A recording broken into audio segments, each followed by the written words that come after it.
মোবাইলে কল আসলে কানের কাছে নিবেন, কলটা রিসিভ হয়ে যাবে। এরকম করে অথবা এরকম করে রিসিভ করা দিন শেষ।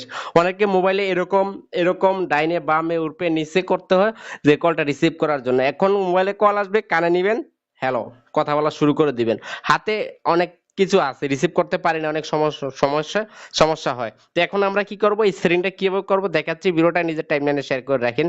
এই কাজটা করার জন্য আমরা আমাদের ফোন থেকে ডায়ালের অপশনে চলে যাব। এখান থেকে উপরে সেটিংস এর লোগো আছে দেখবেন, এই যে সেটিংস এর লোগো, এখানে টাচ করব, স্ক্রল করে নিচে যাব।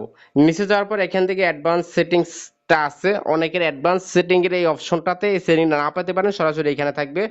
আপনারা অনেকের আবার এই ক্যারিয়ার ফিউচারে থাকবে, তো আপনারা সরাসরি অ্যাডভান্স সেটিংস এ চলে যাবেন। যাওয়ার পর এখানে দেখবেন যে রাইস টু ইয়ার, আমরা এখানে চলে যাব। এই সেটিংটা অন মানে অফ আছে, এটা অন করে দেব। ওই যে ডেমো দেখাচ্ছে, এটা অন করে দিলে এরকম করলে কলটা রিসিভ হয়ে যাবে। তো এখান থেকে আমি অফ করতেছি।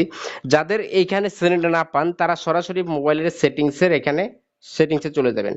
এখান থেকে সার্চ বারে চলে যাবেন।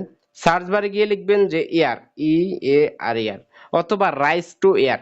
এই যে আমি ইয়ার লিখলাম, এখানে ইয়ার আসতে যে চলে আসছে এখন, এই যে রাইস টু ইয়ার। তো আপনারা সরাসরি এখানে লিখতে পারেন, এই যে R A I S E, rise to air. এই দেন রাইস টু উইক বা রাইস টু এয়ার লিখলে কিন্তু এই অপশনটা চলে আসবে। তো আমরা রাইস টু এয়ার যেটা আছে এটাতে যাব, এই সেটিংটা অন করে দিব। এখন থেকে আমাদের মোবাইলে কল আসলে কানে নেব, কলটা রিসিভ হয়ে যাবে।